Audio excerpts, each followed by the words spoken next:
Everyone, ఈరోజు మనం home made litmus paper ఎలా చేయాలో చూసేద్దాం. ముందుగా అయితే ఒక వైట్ పేపర్ తీసుకుని మందార పువ్వు రేకులతో పేపర్ మొత్తం అప్లైటెట్లు రబ్ చేయాలి.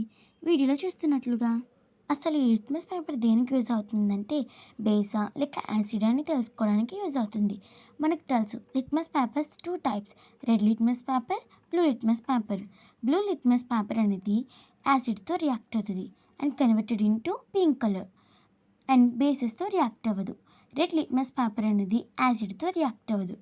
రెడ్ లిట్మస్ పేపర్ బేసెస్తో రియాక్ట్ అయ్యి బ్లూ కలర్లోకి కన్వర్ట్ అవుతుంది.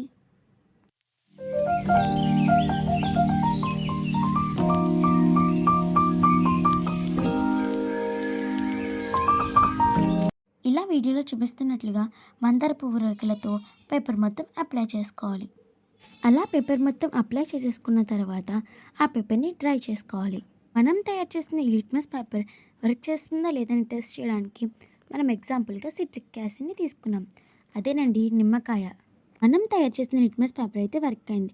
మీరు చూస్తున్నారు కదా వీడియోలో, బ్లూ కలర్ లిట్మస్ పేపర్ నుంచి సిట్రిక్ యాసిడ్ యాడ్ చేయగానే దాంతో రియాక్ట్ అయ్యి పింక్ కలర్లోకి చేంజ్ అయ్యింది. సో మీరు కూడా ట్రై చేయండి. Thanks for watching.